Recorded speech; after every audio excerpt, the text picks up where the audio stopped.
News India 27 नव्या पिढीचं नवं माध्यम. सूटकेसमधील महिलेच्या मृतदेहाचे गूढ उकलले. लिव्ह इन पार्टनरनेच गळा दाबून केली हत्या. आडगाव पोलिसांची मोठी कारवाई. संशयिताला कर्नाटकातून अटक करण्यात आली.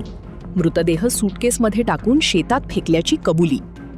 नाशिकच्या आडगाव परिसरात सूटकेसमध्ये आढळलेल्या महिलेच्या मृतदेहाच्या प्रकरणाचा अवघ्या काही दिवसांत उलगडा करण्यात आडगाव पोलिसांना यश आले आहे.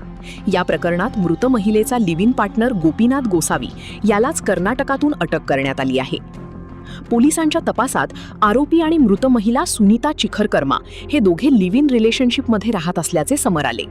दोघांमध्ये वारंवार वाद होत असल्याने 16 जूनच्या रात्री झालेल्या भांडणातून आरोपीने सुनीताचा गळा दाबून खून केल्याची माहिती तपासात पुढे आली.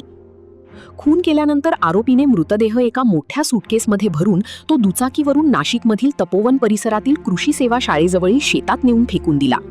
त्यानंतर पुरावे नष्ट करण्याचा प्रयत्न करत आरोपी कर्नाटकात पळून गेला होता. घटनास्थळावरील सीसीटीव्ही फुटेज, तांत्रिक तपास आणि गोपनीय माहितीच्या आधारे पोलिसांनी आरोपीचा माग काढत त्याला कर्नाटकातून ताब्यात घेतले. चौकशीत त्याने गुन्ह्याची कबुली दिल्याचे पोलिसांनी सांगितले. दरम्यान सूटकेसमधील मृतदेहाची ओळख सुरुवातीला पटत नव्हती. मात्र महिलेच्या बहिणीने कपडे आणि इतर बाबींवरून मृतदेहाची ओळख सुनीता चिखरकर्मा अशी पटवून दिली. या प्रकरणाचा पुढील तपास आडगाव पोलीस करत आहेत.